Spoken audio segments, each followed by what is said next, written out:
beaten brutally by correction officers, or in some cases, killed. Countless victims' families are outraged by the inhumane conditions that have become widespread in many jails across the United States. There was no protections for them. You know, they were like physically abused and mentally abused in regards to like the things that they had to go through with searches, you know, having male officers search the women officers and having the women naked in front of male officers. And so it's just a black hole where people get lost and there's no accountability for you to try to protect your family. After interviewing dozens of prison employees and detainees, the Marshall Project, a New York-based non-profit news organization devoted to prison reform, reported in November that violence and abuse had become commonplace in American jails.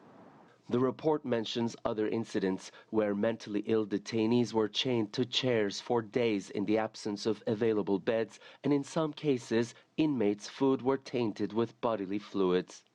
The Marshall Project says many large jails across the country are in a state of complete meltdown.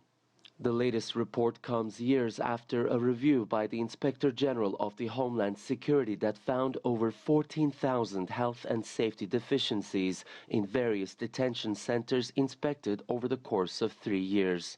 Despite a long list of deficiencies, which include failure to report sexual assaults, penalties were rarely imposed.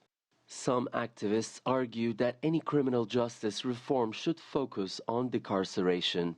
By developing policies that limit immigration detention, policies that decrease the excessive sentences that our community members and our family members have been servicing, and policies that really look at providing services and care in neighborhoods that are highly impacted by incarceration, as opposed to funneling more policing and more jails in those regions. LA County Jail now facing a temporary restraining order filed by the American Civil Liberties Union for its horrific treatment of people in the jails.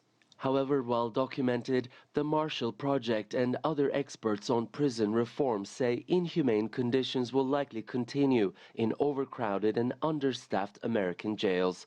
Ediz, Tiyansan, CGTN, Los Angeles.